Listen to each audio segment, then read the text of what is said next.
Students, today we will learn about renewable and non-renewable sources of energy.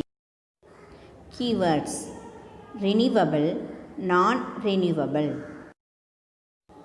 Do you always switch off the fans and lights before leaving your classroom? Why should we do this? We should always switch off the fans and lights before leaving a room. This helps to prevent wastage of electrical energy.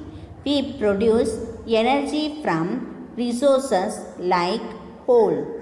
Wastage of energy means wastage of resources. This would leave us with no energy and resources in future. So, we should always save energy.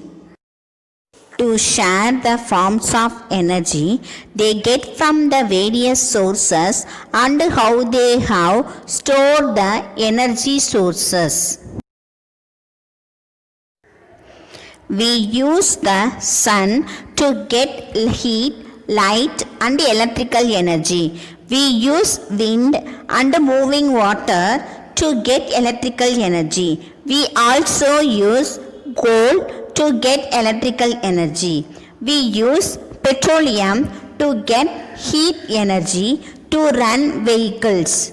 We also use them to get heat energy and chemical energy. Coal and petroleum are energy sources that may get finished with continuous use, whereas sun, wind and moving water are grouped together as they may not get finished with continuous use. How can we classify sources of energy? We can classify the sources of energy as renewable sources of energy and non-renewable sources of energy. How are these sources of energy different?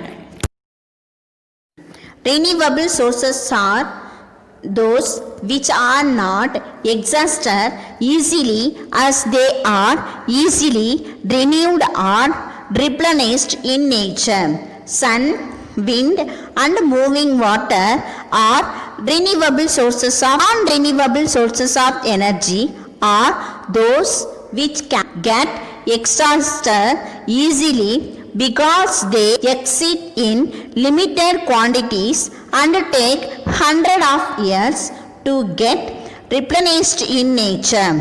Coal and petroleum are non-renewable sources of energy. A plan was made to build a power of plant near a river. What sources of energy can be used in the power plant to produce electricity? Why? The power plant can use the energy of moving water to generate electrical energy. As water in the river is always available, water is a renewable source of energy.